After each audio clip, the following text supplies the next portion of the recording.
ਸਤਿ ਸ਼੍ਰੀ ਅਕਾਲ ਜੀ। ਤੁਸੀਂ ਦੇਖ ਰਹੇ ਹੋ ਦਰਸ਼ਨ ਟੀਵੀ ਤੇ ਮੈਂ ਹਾਂ ਕਵਲਜੀਤ ਕੰਬੋਜ। ਇਸ ਵੇਲੇ ਅਸੀਂ ਗੁਰਬਖਸ਼ ਕਲੋਨੀ ਦੇ ਵਿੱਚ ਮੌਜੂਦ ਹਾਂ। ਇੱਕ ਕੁਟੀਆ ਹੈ ਜੀ ਹੈ ਜਿਹੜੀ ਕਿ ਲਗਭਗ 150 ਸਾਲ ਪੁਰਾਣੀ ਹੈ, ਪੁਰਾਤਨ ਹੈ, ਜਿੱਥੇ ਕਿ ਅਜਿਹੇ ਸਰੂਪ ਮੌਜੂਦ ਨੇ ਗੁਰੂ ਮਹਾਰਾਜ ਦੇ ਜਿਹੜੇ ਕਿ ਲਗਭਗ 150 ਸਾਲ ਪੁਰਾਤਨ ਨੇ।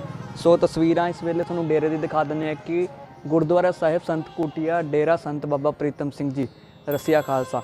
ਸੋ ਇਸ ਡੇਰੇ ਦੇ ਵਿੱਚ ਅਸੀਂ ਪਹੁੰਚੇ ਹਾਂ ਜਿੱਥੇ ਕਿ ਤੁਹਾਨੂੰ ਅੱਜ ਪੁਰਾਤਨ ਸਰੂਪਾਂ ਦੇ ਦਰਸ਼ਨ ਕਰਵਾਵਾਂਗੇ। ਸੋ ਅੰਦਰ ਚੱਲਦੇ ਹਾਂ, ਅੰਦਰ ਦੀ ਤਸਵੀਰਾਂ ਵੀ ਤੁਹਾਨੂੰ ਦਿਖਾਉਂਦੇ ਹਾਂ ਕਿ ਕਿਸ ਤਰ੍ਹਾਂ ਇਸ ਥਾਂ ਦੇ ਉੱਪਰ ਜਿਹੜੇ ਕਿ ਪਾਵਨ ਸਰੂਪ ਨੇ ਜਿਹੜੇ ਕਿ ਉਹ ਮੌਜੂਦ ਨੇ। ਸੋ ਦੇਖ ਰੇਖ ਕੀਤੀ ਜਾਂਦੀ ਉਹਨਾਂ ਦੀ।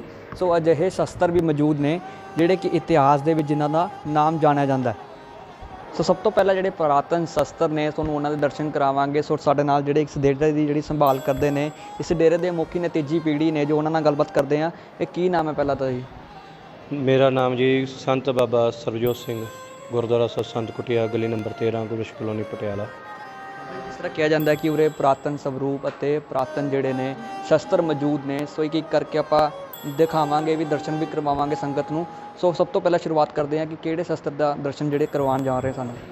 ਬਾਬਾ ਜੀ, ਸਭ ਤੋਂ ਪਹਿਲਾਂ ਤਾਂ ਮੈਂ ਤੁਹਾਨੂੰ ਖਾਲਸੇ ਰਾਜ ਦੀ ਤਲਵਾਰ ਦੇ ਦਰਸ਼ਨ ਕਰਾ ਰਿਹਾ ਕਿ ਜਿਹੜੀ ਹੈ ਲਾਹੌਰ ਦੇ ਦਰਬਾਰ ਦੀ ਬਣੀ ਹੋਈ ਹੈ। ਔਰ ਇਹਦਾ ਜਿਹੜਾ ਚਿੰਨ੍ਹ ਹੈ, ਇਹ ਤਲਵਾਰ ਇਹ ਹੈਦਰਾਬਾਦ ਤਿਆਰ ਹੋਈ ਹੋਈ ਹੈ। ਜਦੋਂ ਹੈਦਰਾਬਾਦ ਦੇ ਰਾਜੇ ਦੀਆਂ ਸਹਾਇਤਾ ਵਾਸਤੇ ਉਹਨੇ ਮੰਗੀ ਸੀਗੀ ਮਹਾਰਾਜਾ ਰਣਜੀਤ ਸਿੰਘ ਤੋਂ ਫੌਜ, ਅਤੇ ਉਸ ਸਮੇਂ ਜਿਹੜੀ ਫੌਜ ਨਾਲ ਗਈ ਸੀ ਉਹਨਾਂ ਫੌਜੀਆਂ ਦੀ ਜਿਹੜੀ ਹੈ ਇਹ ਤਲਵਾਰ ਹੈ। ਅਤੇ ਇਸ ਦੇ ਸਭ ਤੋਂ ਕੀਮਤ ਜਿਹੜੀ ਪੁਰਾਤਨ ਚੀਜ਼ ਦੀ ਦਿੱਖ ਹੈ ਉਹ ਹੈ ਇਹਦਾ ਮੁੱਠਾ ਔਰ ਇਹਦੀ ਧਾਰ। ਤੁਸੀਂ ਦੇਖ ਸਕਦੇ ਹੋ ਕਿ ਇਹਦਾ ਜਿਹੜਾ ਵੇਟ ਹੈ ਇੱਕ ਗੁਲਾਬ ਦੇ ਫੁੱਲ ਤੋਂ ਉੱਤੇ ਨਹੀਂ ਹੈਗਾ। ਬਹੁਤ ਜਿਹੜੀ ਹੈ ਹਲਕੀ ਜਿਹੜੀ ਹੈ 100 ਗ੍ਰਾਮ ਦਾ ਇਹਦਾ ਜਿਹੜਾ ਹੈ ਹੋ ਕਹਿ ਸਕਦੇ ਹਾਂ ਬਸ। ਇਹਦਾ ਹਾਸਿਲ ਕਿੱਦਾਂ ਹੋਈ, ਆਪਣੇ ਕੋਲ ਪਹੁੰਚੀ ਕਿਸ ਤਰ੍ਹਾਂ ਉਰੇ? ਬਾਬਾ ਜੀ, ਇਹ ਜਿਹੜੀ ਹੈ ਕਿ ਪਿਛਲੇ ਸਾਲ ਜਦ ਮਹਾਰਾਜ ਦਰਬਾਰ ਵੱਲੋਂ ਉੱਥੋਂ ਜਾਣ ਦਾ ਮੌਕਾ ਮਿਲਿਆ ਅਤੇ ਉੱਥੋਂ ਦੀ ਇਹ ਸਨਮਾਨ 'ਚ ਭੇਟਾ ਹੋਈ ਇਹ ਤਲਵਾਰ। ਤਾਂ ਪਰ ਜਿਹੜੀ ਚੀਜ਼ ਮੈਂ ਤੁਹਾਨੂੰ ਅੱਜ ਦਰਸ਼ਨ ਕਰਵਾ ਰਿਹਾ ਉਹ ਹੈ ਸਭ ਤੋਂ ਦੁਰਲੱਭ ਚੀਜ਼। ਉਹ ਹੈ ਨਵਾਬ ਕਪੂਰ ਸਿੰਘ ਜੀ ਦੇ ਸ਼ਸਤਰ, ਜਿਹਦੇ ਨਾਲ ਗੱਲ ਕਹਿ ਰਹੀ ਹੈ ਹਿੰਦੁਸਤਾਨ ਦੀ ਜਿਹਨੂੰ ਨੇ ਤਕਦੀਰ ਬਦਲੀ ਹੈ। 1200 ਸਾਲ ਦਾ ਲੰਬੇਰਾ ਸਮਾਂ ਗੁਲਾਮੀ ਦੀਆਂ ਜੰਜੀਰਾਂ ਨੂੰ ਕੱਟਣ ਵਾਲਾ ਜਿਹੜਾ ਆਖਰੀ ਸ਼ਸਤਰ ਜਿਹਨੂੰ ਗੱਲ ਕਹੀ ਜਾਂਦੀ ਹੈ, ਉਹ ਸ਼ਸਤਰ ਇਹ ਹੈ। ਇਹਦਾ ਨਾਮ ਹੈ ਜੀ ਤਬਰ। ਸ਼ਸਤਰ ਨਾਮ ਮਾਲਾ ਦੇ ਵਿੱਚ ਮਹਾਰਾਜ ਨੇ ਇਹਦਾ ਵਿਸਥਾਰ ਨਾਲ ਜ਼ਿਕਰ ਕੀਤਾ। ਸਕਰਪਾਨ ਖੰਡੋ ਖੜਕ ਤਬਕ ਤਬਰ ਅਰਤੀ ਸਾਹਿਬ ਸਰੋਈ ਸਹਿਥੀ ਇਹ ਹਮਾਰੇ ਪੀਰ। ਇਹ ਉਹ ਤਬਰ ਸ਼ਸਤਰ ਹੈ ਜੀ ਜਿਹੜਾ ਮਹਾਰਾਜ ਦੇ ਸ਼ਸਤਰ ਨਾਮ ਮਾਲਾ 'ਚ ਆਉਂਦਾ ਹੈ।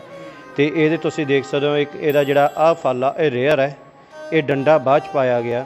ਅਤੇ ਇਹਦੀ ਬਣਤਰ ਤੁਸੀਂ ਦੇਖ ਸਕਦੇ ਹੋ ਕਿ ਇਹਨੂੰ ਅੱਜ ਤੱਕ ਜਿਹੜਾ ਧਾਰ ਚੜ੍ਹਾਉਣ ਦੀ ਜ਼ਰੂਰਤ ਨਹੀਂ ਪੈਂਦੀ। ਔਰ ਇਹਦੇ ਨਿਚਲੇ ਪਾਸੇ ਮੈਂ ਦਰਸ਼ਨ ਕਰਾਉਂਗਾ, ਅੰਗੂਠੇ ਦੇ ਮੇਰੇ ਨਾਲ ਦੇਖੋਗੇ, ਇੱਥੇ ਤਲਵਾਰਾਂ ਦੇ ਟਕਾਂ ਦੇ ਵੀ ਪ੍ਰੋਪਰ ਨਿਸ਼ਾਨ ਜਿਹੜੇ ਨੇ ਮੌਜੂਦ ਨੇ। ਇਸ 'ਤੇ ਅਜੇ ਤੱਕ ਨਾ ਤਾਂ ਰੇਤੀ ਫਿਰ ਸਕਦੀ ਹੈ ਅਤੇ ਨਾ ਇਹ ਸਾੜ 'ਤੇ ਚੜ੍ਹ ਸਕਦਾ। ਇਹ ਸ਼ਸਤਰ ਬਣਾ ਇਹੀ ਹਿਸਾਬ ਨਾਲ ਗਿਆ ਜੀ। ਕਿੰਨੇ ਸਾਲ ਪੁਰਾਤਨ ਹੈ ਬਾਬਾ ਜੀ? ਇਹ ਗੱਲ ਕਰ ਲਈਏ, ਇਤਿਹਾਸ ਕੀ ਹੈ ਇਸ ਦਾ? ਬਾਬਾ ਜੀ, ਇਹ 200 ਤੋਂ 250 ਸਾਲ, ਪੌਣੇ 300 ਸਾਲ ਦਾ ਇਹ ਜਿਹੜਾ ਲੰਬੇਰਾ ਸਮਾਂ ਇਸ ਸ਼ਸਤਰ ਨੇ ਜਿਹੜਾ ਪ੍ਰਾਪਤ ਕੀਤਾ ਹੁਣ ਤੱਕ ਦਾ। ਅਤੇ ਇਹ ਪ੍ਰਾਪਤੀ ਜਿਹੜੀ ਹੈ ਮੇਰੇ ਦਾਦਾ ਮਹਾਰਾਜ ਧੰਨ ਧੰਨ ਸੰਤ ਬਾਬਾ ਮੋਹਨ ਸਿੰਘ ਜੀ ਖਾਲਸਾ ਬਰਾੜੇ ਵਾਲਿਆਂ ਨੂੰ ਹੋਈ ਸੀ। ਉਹਨਾਂ ਤੋਂ ਮੇਰੇ ਪਿਤਾ ਮਹਾਰਾਜ ਧੰਨ ਧੰਨ ਸੰਤ ਬਾਬਾ ਮੋਹਨ ਪ੍ਰੀਤਮ ਸਿੰਘ ਜੀ ਖਾਲਸਾ ਪਟਿਆਲੇ ਵਾਲੇ, ਅਤੇ ਉਹਨਾਂ ਤੋਂ ਇਹ ਮੈਨੂੰ ਪ੍ਰਾਪਤ ਹੋਇਆ। ਪਰ ਇਸ ਜੇ ਗੱਲ ਕਰੀ ਜਾਏ ਇਸ ਦੇ ਇਤਿਹਾਸ ਦੀ, ਇਹਦਾ ਇਤਿਹਾਸ ਦੁਰਲੱਭ ਇਸ ਕਰਕੇ ਵੀ ਹੋ ਜਾਂਦਾ ਹੈ ਕਿਉਂਕਿ ਅਹਿਮਦ ਸ਼ਾਹ ਅਬਦਾਲੀ ਜਦੋਂ ਹਿੰਦੁਸਤਾਨ ਆ ਕੇ ਲੁੱਟਮਾਰ ਕਰਦਾ ਹੈ, ਵਾਪਸ ਜਾਂਦਿਆਂ ਹੋਇਆਂ ਹਿੰਦੁਸਤਾਨ ਦੀਆਂ ਕੁੜੀਆਂ ਨੂੰ, ਮਾਤਾਵਾਂ ਨੂੰ, ਬੱਚਿਆਂ ਨੂੰ ਲੈ ਕੇ ਜਾਂਦਾ ਹੈ ਗੁਲਾਮ ਬਣਾ ਕੇ ਗਜ਼ਨੀ ਦੇ ਬਾਜ਼ਾਰਾਂ ਵਿੱਚ ਟਕਾ ਵੇਚਣ ਦੇ ਲਈ। ਮਤਲਬ ਕਿ ਇੱਕ ਠਾਨੀ ਦਾ, ਚਵਾਨੀ ਦਾ ਜਿਹੜਾ ਉਸ ਤੋਂ ਵੀ ਕੋਈ ਹੇਠਾਂ ਹੋ ਸਕਦਾ ਸੀਗਾ ਰੁਪਇਆ, ਉਹਦੇ ਵਿੱਚ ਇਹ ਵੇਚਿਆ ਜਾਂਦਾ ਸੀ ਹਿੰਦੁਸਤਾਨ ਦੀਆਂ ਕੁੜੀਆਂ ਨੂੰ ਗੁਲਾਮ ਬਣਾ ਕੇ। ਅਤੇ ਉਹਨਾਂ ਨੂੰ ਮੁਗਲਾਂ ਤੋਂ ਆਜ਼ਾਦ ਕਰਾ ਕੇ ਖਾਲਸੇ ਨੇ ਜਦੋਂ ਉਹਨਾਂ ਦਾ ਪਿੱਛਾ ਕੀਤਾ ਅਤੇ ਉਹਨਾਂ ਨੇ ਹਰਿਮੰਦਰ ਸਾਹਿਬ ਦੀ ਨੀਹਾਂ ਦੇ ਵਿੱਚ ਬਰੂਦ ਰੱਖ ਕੇ ਅਤੇ ਇਹਨੂੰ ਉਡਾਇਆ ਸੀਗਾ। ਅਤੇ ਉਹਦਾ ਬਦਲਾ ਲੈਣ ਦੇ ਲਈ ਉਹਦੀ ਜਿਹੜੀ ਇੱਟ ਹੈ ਅਹਿਮਦ ਸ਼ਾਹ ਅਬਦਾਲੀ ਦੇ ਨੱਕ 'ਤੇ ਵੱਜੀ ਸੀ, ਜਿਹਦੇ ਕੋੜ ਕਰਕੇ ਉਹ ਮਾਰਿਆ ਗਿਆ ਸੀ। ਅਤੇ ਪਿੱਛੇ ਬਚਦਾ ਉਹਦਾ ਮੁੰਡਾ ਤੈਮੂਰਲਿੰਗ। ਉਸ ਦਾ ਮੁਕਾਬਲਾ ਚਨਾਹ ਦਰਿਆ ਦੇ ਕਿਨਾਰੇ 'ਤੇ ਸਿੱਖ ਮਿਸਲਾਂ ਵੱਲੋਂ ਫੈਜ਼ਲਪੁਰੀਆ, ਸਿੰਘਪੁਰੀਆ ਮਿਸਲਾਂ ਸ਼ਹੀਦਾਂ, ਇੱਦਾਂ 12 ਮਿਸਲਾਂ 13 ਮਿਸਲਾਂ ਨੇ ਜਾ ਕੇ ਉਹਦਾ ਮੁਕਾਬਲਾ ਕੀਤਾ ਉਹਨਾਂ ਦੀ 10 ਲੱਖ ਫੌਜ ਦਾ। ਅਤੇ ਉਹਨਾਂ ਨੂੰ ਮਾਰ ਕੇ ਅਹਿਮਦ ਸ਼ਾਹ ਅਬਦਾਲੀ ਦੇ ਪੁੱਤਰ ਤੈਮੂਰਲਿੰਗ ਨੂੰ ਜਿਹੜਾ ਹੈ ਹੱਥੋਂ ਹੱਥ ਦੀ ਲੜਾਈ ਦੇ ਵਿੱਚ ਇਹ ਸ਼ਸਤਰ ਨਾਲ ਮਾਰਿਆ ਗਿਆ ਸੀਗਾ ਤੇ ਇਹ ਸ਼ਸਤਰ ਨਾਲ ਮਾਰ ਕੇ ਤੇ ਮੁਗਲਾਂ ਦਾ ਜਿਹੜਾ ਅੰਤ ਕਰਕੇ ਹਿੰਦੁਸਤਾਨ ਨੂੰ ਆਜ਼ਾਦੀ ਦਾ ਇੱਕ ਨਵਾਂ ਦੀਪਕ ਦਿਖਾਇਆ ਸੀ। ਬਾਬਾ ਜੀ ਇਸ ਤੋਂ ਇਲਾਵਾ ਹੋਰ ਕਿਹੜੇ ਸਰੂਪ ਆਪਣੇ ਕੋਲ ਇੱਥੇ ਮੌਜੂਦ ਨੇ ਜਿਹੜੇ ਪੁਰਾਤਨ ਨੇ, ਕਿੰਨੇ ਕੁ ਸਾਲ ਪੁਰਾਤਨ ਨੇ ਉਹ? ਸਭ ਤੋਂ ਪਹਿਲਾਂ ਤਾਂ ਜੀ ਗੱਲ ਕੀਤੀ ਜਾਏ ਕਿ ਸਾਹਿਬ ਸ੍ਰੀ ਗੁਰੂ ਗ੍ਰੰਥ ਸਾਹਿਬ ਮਹਾਰਾਜ ਦੇ ਲੜੀਵਾਰ ਸਰੂਪ ਹੈ, ਉਹ 130-32 ਸਾਲ ਪੁਰਾਣਾ ਹੈ। ਤੇ ਦੂਸਰਾ ਸਰੂਪ ਹੈ ਉਹ ਵੀ ਜਿਹੜਾ ਹੈ 100 ਸਾਲ ਤੋਂ ਉੱਤੇ ਦਾ ਸਮਾਂ ਹੋ ਚੁੱਕਿਆ, 150 ਸਾਲ ਹੋ ਚੁੱਕਿਆ ਹੈ। ਤੇ ਤੀਸਰਾ ਜਨਮ ਸਾਖੀ ਹੈ ਗੁਰੂ ਨਾਨਕ ਸਾਹਿਬ ਦੀ। ਤੇ ਚੌਥਾ ਜਿਹੜਾ ਸਰੂਪ ਹੈ ਉਹ ਹੈ ਸੂਰਜ ਪ੍ਰਕਾਸ਼ ਗ੍ਰੰਥ ਚੂੜਾਮਨ ਕਵੀ ਭਾਈ ਸੰਤੋਖ ਸਿੰਘ ਜੀ ਦਾ। ਮੈਂ ਤੁਹਾਨੂੰ ਉੱਪਰ ਚੱਲਦੇ ਹਾਂ, ਦਰਸ਼ਨ ਕਰਾਉਂਦੇ ਉਹਨਾਂ ਦੇ। ਬਿਲਕੁਲ ਉੱਪਰ ਚੱਲਾਂਗੇ, ਉੱਪਰ ਦਰਸ਼ਨ ਵੀ ਕਰਾਂਗੇ। ਪਾਵਨ ਸਰੂਪਾਂ ਦੇ ਸ਼ਸਤਰ ਜਿਹੜੇ ਸੀਗੇ ਪੁਰਾਤਨ, ਉਹਨਾਂ ਦੇ ਦਰਸ਼ਨ ਕਰਾਏ ਨੇ। ਤੁਹਾਨੂੰ ਸਰੂਪਾਂ ਦੇ ਦਰਸ਼ਨ ਜਿਹੜੇ ਆ ਉੱਪਰ ਕਰਵਾਵਾਂਗੇ ਤੁਹਾਨੂੰ। ਆਓ ਦਰਸ਼ਨ ਕਰਵਾਉਂਦੇ ਹਾਂ ਤੁਹਾਨੂੰ ਪਾਵਨ ਸਰੂਪਾਂ ਦੇ, ਜਿਹੜੇ ਕਿ ਅੱਜ ਤੋਂ 150-200 ਸਾਲ ਪੁਰਾਤਨ ਨੇ, ਜਿਹੜੇ ਕਿ ਸਰੂਪ ਉੱਪਰ ਮੌਜੂਦ ਨੇ। ਸੋ ਉੱਪਰ ਲੈ ਕੇ ਚੱਲਦੇ ਹਾਂ, ਤੁਹਾਨੂੰ ਦਰਸ਼ਨ ਕਰਵਾਵਾਂਗੇ ਅੱਜ ਸਿੱਖ ਸੰਗਤਾਂ ਨੂੰ, ਜਿਹੜਾ ਕਿ ਇਸ ਸਰੂਪਾਂ ਦੇ, ਪੁਰਾਤਨ ਸਰੂਪਾਂ ਦੇ।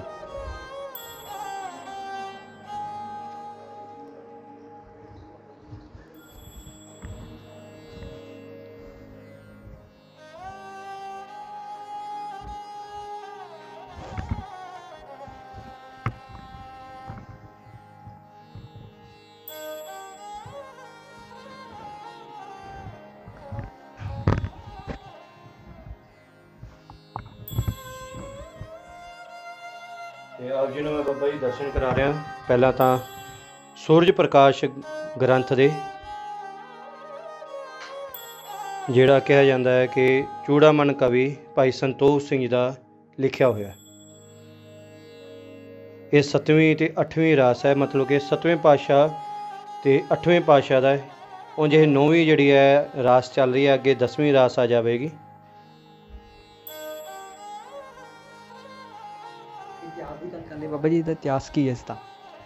ਇਹਦਾ ਇਤਿਹਾਸ ਬਾਬਾ ਜੀ ਇਹ ਹੈ ਕਿ ਚੂੜਾਮਨ ਕਵੀ ਜਦੋਂ ਭਾਈ ਸੰਤੋਖ ਸਿੰਘ ਜੀ ਨਾਭੇ ਦੇ ਰਾਜਾ ਮਹਾਰਾਜਾ ਹੀਰਾ ਸਿੰਘ ਕੋਲੇ ਗਏ ਤਾਂ ਉਸ ਸਮੇਂ ਉਹਨਾਂ ਨੇ ਗੱਲ ਇੱਕ ਬਿਹਾਸ਼ਾ ਲਿਖੀ ਸੀਗੀ ਕਿ ਉਹਨਾਂ ਦੇ ਦਿਲ ਇੱਛਾ ਸੀਗੀ ਕਿ ਸਿੱਖ ਰਾਜ ਦੇ ਨਾਲ ਵੀ ਸੰਬੰਧਿਤ ਜਾਂ ਸਿੱਖ ਗੁਰੂ ਸਾਹਿਬਾਨ ਨਾਲ ਸੰਬੰਧਿਤ ਕੋਈ ਐਸਾ ਇਤਿਹਾਸ ਲਿਖਿਆ ਜਾਵੇ ਜਿਹਦੇ ਆਉਣ ਵਾਲੀ ਪੀੜ੍ਹੀਆਂ ਨੂੰ ਪਤਾ ਗਿਆਨ ਹੋ ਸਕੇ, ਪੜ੍ਹਾਇਆ ਜਾ ਸਕੇ। ਕਿ ਜੇ ਗੱਲ ਕਰੀਏ ਉਹਨਾਂ ਤੋਂ ਪਹਿਲਾਂ ਲਿਖਿਆ ਗਿਆ ਸੀਗਾ ਪੰਥ ਪ੍ਰਕਾਸ਼। ਪੰਥ ਪ੍ਰਕਾਸ਼ ਦੀ ਕਥਾ ਜਿਹੜੀ ਹੈ ਉਹ ਇੰਨਾ ਵੱਡਾ ਨਹੀਂ ਹੈ। ਅਤੇ ਉਸ ਤੋਂ ਬਾਅਦ ਸਤਿਗੁਰ ਨੇ ਆਪ ਕਿਰਪਾ ਕਰਕੇ ਚੂੜਾਮਨ ਕਵੀ ਭਾਈ ਸੰਤੋਖ ਸਿੰਘ ਜੀ ਤੋਂ ਸੂਰਜ ਪ੍ਰਕਾਸ਼ ਜਿਹੜਾ ਹੈ ਉਹ ਗ੍ਰੰਥ ਲਿਖਵਾਇਆ। ਇਹ ਉਸ ਗ੍ਰੰਥ ਦਾ ਜਿਹੜਾ ਹੈ ਇੱਕ ਭਾਗ ਹੈ ਪੁਰਾਤਨ। ਪੁਰਾਤਨ ਹੈ ਬਾਬਾ ਜੀ, ਇੱਕ ਗੱਲ ਕਰ ਲਈਏ ਪੁਰਾਤਨ ਦੀ। ਬਾਬਾ ਜੀ ਇਹ ਜੀ ਗੱਲ ਕੀਤੀ ਜਾਵੇ ਕਿ ਮੇਰੇ ਅਨੁਸਾਰ ਇਹ ਘੱਟ ਤੋਂ ਘੱਟ ਵੀ ਗੱਲ ਕੀਤੀ ਜਾਏ 150 ਤੋਂ 200 ਦੇ ਵਿੱਚ ਹੈ ਜੀ। ਇਸ ਤੋਂ ਇਲਾਵਾ ਹੋਰ ਕਿਹੜੇ ਸਰੂਪ ਇੱਥੇ ਮੌਜੂਦ ਨੇ ਜਿਨ੍ਹਾਂ ਦੇ ਦਰਸ਼ਨ ਆਪਾਂ ਕਰਵਾ ਸਕਦੇ ਹਾਂ ਸੰਗਤਾਂ ਨੂੰ? ਦੂਸਰਾ ਬਾਬਾ ਜੀ ਮੈਂ ਤੁਹਾਨੂੰ ਹੁਣੇ ਸਰੂਪ ਦੇ ਦਰਸ਼ਨ ਕਰਾਉਣਾ। ਉਹਦੀ ਸਭ ਤੋਂ ਵਿਲੱਖਣਤਾ ਇਹ ਹੈ ਕਿ ਉਹਨਾਂ ਦੇ ਜਿੱਥੇ ਅਸੀਂ ਗੁਰੂ ਨਾਨਕ ਸਾਹਿਬ ਦੇ ਇਤਿਹਾਸ ਦੀ ਗੱਲ ਕਰਦੇ ਹਾਂ ਕਿ ਇਤਿਹਾਸ ਲਿਖੇ ਆਉਂਦੇ ਨੇ, ਉਹਨਾਂ ਦੇ ਨਾਲ ਉਹਨਾਂ ਦੀਆਂ ਫੋਟੋਆਂ ਜਾਂ ਗੁਰਬਾਣੀ ਦੇ ਕੋਈ ਸ਼ਬਦ ਨਹੀਂ ਲਿਖੇ ਆਉਂਦੇ। ਅਸੀਂ ਸਿਰਫ ਇੰਨੇ ਜਾਣਦੇ ਹਾਂ ਜੀ ਗੁਰੂ ਗ੍ਰੰਥ ਸਾਹਿਬ ਮਹਾਰਾਜ ਦੇ ਵਿੱਚ ਗੁਰੂ ਨਾਨਕ ਸਾਹਿਬ ਦੀ ਬਾਣੀ ਲਿਖੀ ਹੋਈ ਹੈ, ਲੇਕਿਨ ਉਹ ਜਿਹੜਾ ਗ੍ਰੰਥ ਹੈ ਉਸ ਗ੍ਰੰਥ ਦੇ ਵਿੱਚ ਤੁਹਾਨੂੰ ਗੁਰੂ ਗ੍ਰੰਥ ਸਾਹਿਬ ਮਹਾਰਾਜ ਦੇ ਵਿੱਚ ਮੌਜੂਦ ਸ਼ਬਦ ਨੇ, ਜਿਹੜੇ ਕਿਹੜਾ ਸ਼ਬਦ ਮਹਾਰਾਜ ਗੁਰੂ ਨਾਨਕ ਸਾਹਿਬ ਨੇ ਕਿੱਥੇ ਉਚਾਰਿਆ, ਕਿਸ ਪ੍ਰਥਾएं ਉਚਾਰਿਆ, ਉਹ ਵੱਖ-ਵੱਖ ਜਿਹੜੀਆਂ ਨੇ ਉਹ ਤੁਹਾਨੂੰ ਦੇਖਣ ਨੂੰ ਮਿਲਣਗੀਆਂ। ਜਿਹੜੀਆਂ ਇੱਕ ਦੁਰਲੱਭ ਚੀਜ਼ ਜਿਹੜੀ ਹੈ ਉਹ ਸੰਗਤਾਂ ਪ੍ਰਤੀ ਹੋਏਗੀ। ਤੇ ਉਹ ਗ੍ਰੰਥ ਆ ਹੈ ਬਾਬਾ ਜੀ।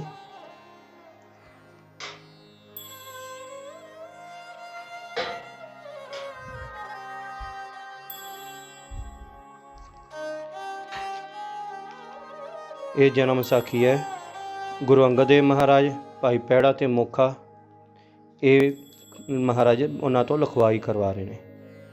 ਤੇ ਮੈਂ ਜਿੱਥੇ ਤੁਹਾਨੂੰ ਮਹਾਰਾਜ ਦੇ ਬਾਲਕ ਸਰੂਪ ਦੇ ਦਰਸ਼ਨ ਕਰਾਉਣਾ।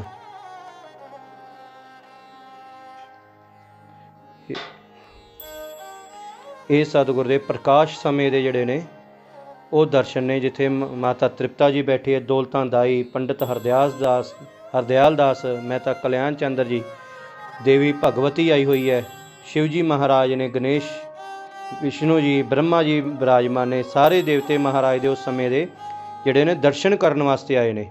ਤੇ ਇਹਦੇ ਵਿੱਚ ਮੈਂ ਗੱਲ ਦੱਸਣੀ ਚਾਹੁੰਦਾ ਕਿ ਕਈ ਇਤਿਹਾਸਕਾਰ ਜਿਹੜੇ ਅੱਜ ਦੇ ਇਤਿਹਾਸਕਾਰ ਨੇ ਉਹ ਗੱਲ ਕਹਿ ਦਿੰਦੇ ਨੇ ਕਿ ਜੀ ਵਿਸਾਖ ਦੇ 1 ਵਿਸਾਖ ਨੂੰ ਵਿਸਾਖੀ ਵਾਲੇ ਦਿਨ ਗੁਰੂ ਨਾਨਕ ਸਾਹਿਬ ਦਾ ਜਿਹੜਾ ਪ੍ਰਕਾਸ਼ ਹੁੰਦਾ। ਲੇਕਿਨ ਉਰੇ ਤੁਸੀਂ ਕਈ ਚੀਜ਼ਾਂ ਦਾ ਮੇਲ ਦੇਖੋਗੇ, ਜਿੱਥੇ ਭਾਈ ਗੁਰਦਾਸ ਜੀ ਨੇ ਗੱਲ ਕਹੀ ਕੱਤਕ ਦੀ ਪੂਰਨਮਾਸ਼ੀ, ਤੇ ਉਰੇ ਵੀ ਉਹੀ ਸੰਮਤ ਲਿਖਿਆ ਹੈ। ਪੈੜਾ ਮੁਖਾ ਲਿਖਣ ਲੱਗੇ ਸੰਮਤ 1526 ਕੱਤਕ ਦੀ ਪੂਰਨਮਾਸ਼ੀ ਨੂੰ ਗੁਰੂ ਨਾਨਕ ਜੀ ਜਨਮ ਲੀਤਾ। ਇੱਕ ਪਹਿਰ ਅੱਧੀ ਬੀਤੀ, ਉਸ ਸਮੇਂ ਅਨੁਰਾਧਾ ਨਛੱਤਰ ਸੀ ਸ਼ੁਭ ਮਹੂਰਤ। ਰਾਏ ਭੱਟੀ ਦੀ ਤਲਵੰਡੀ ਕਾਲੂ ਵੇਦੀ ਦੇ ਘਰ ਮਾਤਾ ਤ੍ਰਿਪਤਾ ਦੇ ਉਧਰ ਥੀ।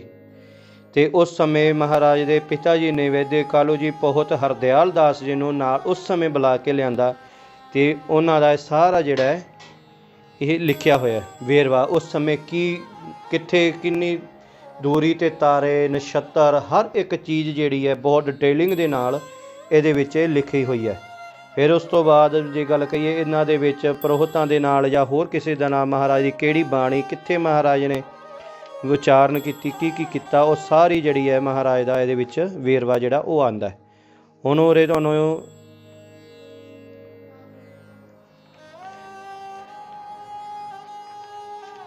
ਕਈ ਚੀਜ਼ਾਂ ਜਿਹੜੀਆਂ ਨੇ ਮੈਂ ਤੁਹਾਨੂੰ ਉਰੇ ਮਹਾਰਾਜ ਦੇ ਦਰਸ਼ਨ ਵੀ ਜਿਹੜੇ ਯੁਵਾ ਅਵਸਥਾ ਦੇ ਜਿਹੜੇ ਦਰਸ਼ਨ ਨੇ ਉਹ ਵੀ ਕਰਾਉਣਾ। ਆਹ ਦੇਖੋ ਸਤਿਗੁਰ ਨੇ ਜਿਹੜਾ ਝੰਡੇ ਬਾਢੀ ਨੂੰ ਉਪਦੇਸ਼ ਦਿੱਤਾ, ਮੈਂ ਤੁਹਾਨੂੰ ਉਰੇ ਦਰਸ਼ਨ ਕਰਾਉਣਾ।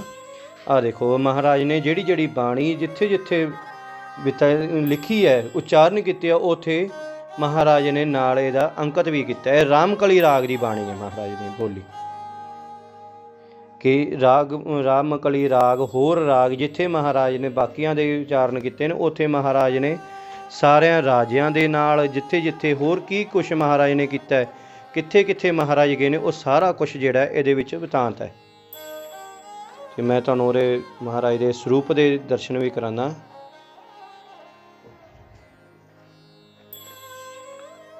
ਹਾਂ, ਇਹ ਜਿਹੜੀ ਹੈ ਮੱਕੇ ਦੀ ਮਹਾਰਾਜ ਦੀ ਮੱਕੇ ਦੀ ਅਸੀਂ ਗੱਲ ਕਹਿੰਦੇ ਜੀ ਮਹਾਰਾਜ ਮੱਕਾ ਨਹੀਂ ਫੇਰਿਆ ਮੱਤਾਂ ਫੇਰਦੇ ਦੀਆਂ ਕਈ ਕਹਿ ਦਿੰਦੇ ਨੇ, ਪਰ ਉਰੇ ਇਸ ਦੇ ਵਿੱਚ ਤੁਸੀਂ ਸਾਫ਼ ਅੱਖਰ ਦੇਖ ਸਕਦੇ ਹੋ ਕਿ ਮਹਾਰਾਜ ਨੇ ਮੱਤਾਂ ਨਹੀਂ ਫੇਰੀਆਂ ਮੱਕਾ ਫੇਰਿਆ। ਜੀਵਨ ਮੁੱਲਾਂ ਖੜਿਆ ਮਹਾਰਾਜ ਪਏ ਨੇ।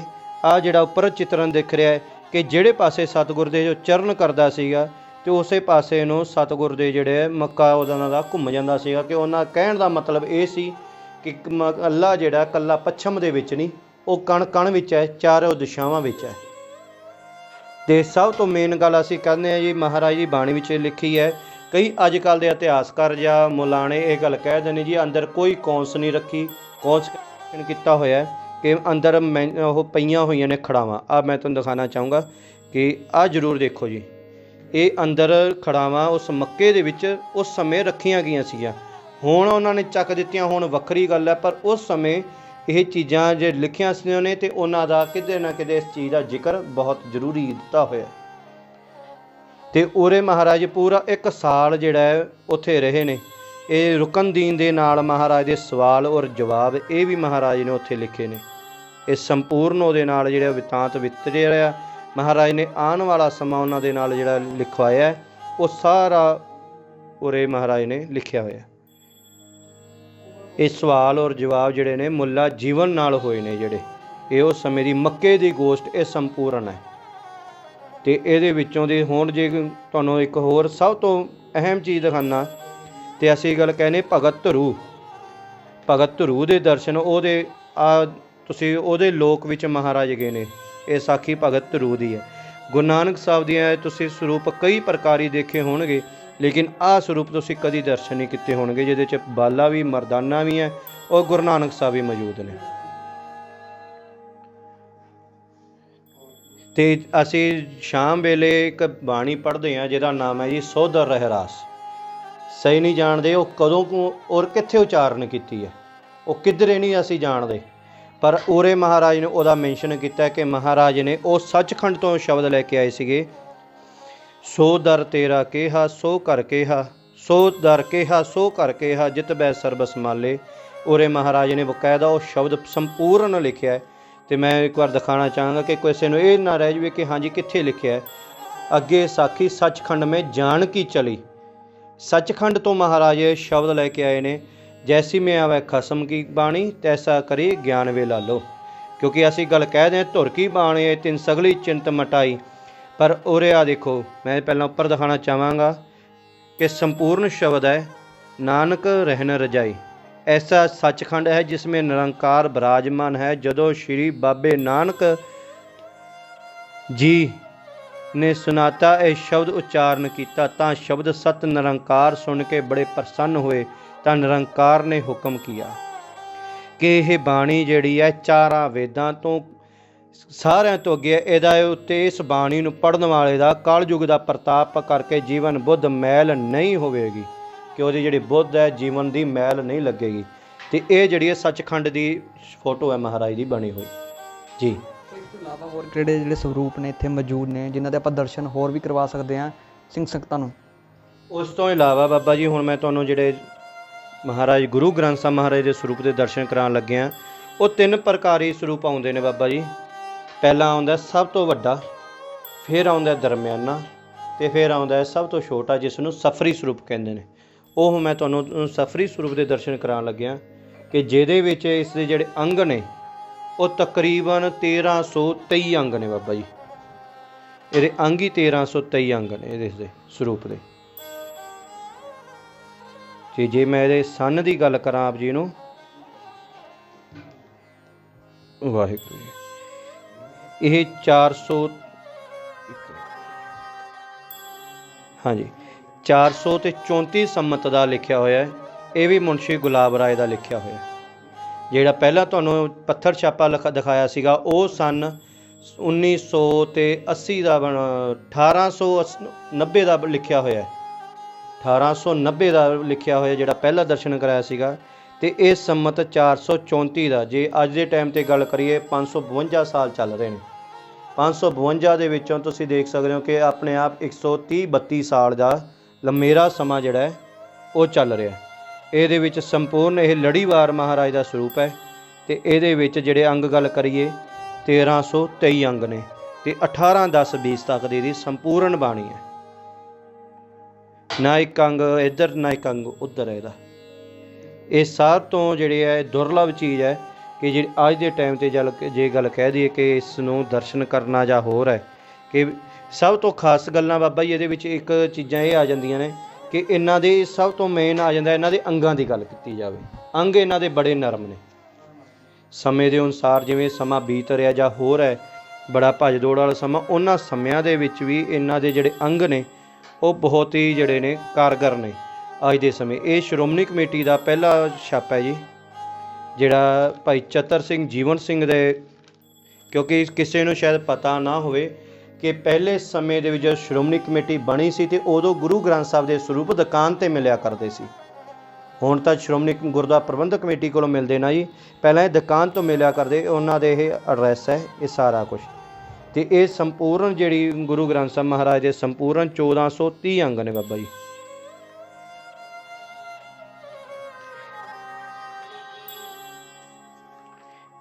ਇੱਕ ਓਂਕਾਰ ਤੋਂ ਲੈ ਕੇ 18-10-20 ਤੱਕ ਇਹ ਸੰਪੂਰਨ ਜਿਹੜੀ ਇਹ ਬਾਣੀ ਮਹਾਰਾਜ ਨੇ ਰਚੀ ਹੋਈ ਹੈ।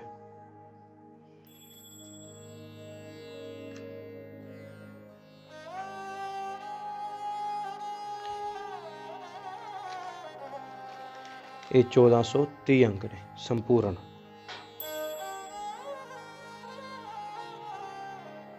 ਸਭੈ ਪੁੱਤਰ ਰਾਗਨ ਕੇ 18-10-20 ਇਹ ਸਾਰਾ ਕੁਛ ਮਹਾਰਾਜ ਨੇ ਸੰਪੂਰਨ ਇਹਦੇ ਵਿੱਚ ਇਹ ਲਿਖਤ ਕੀਤੀ ਹੋਈ ਹੈ।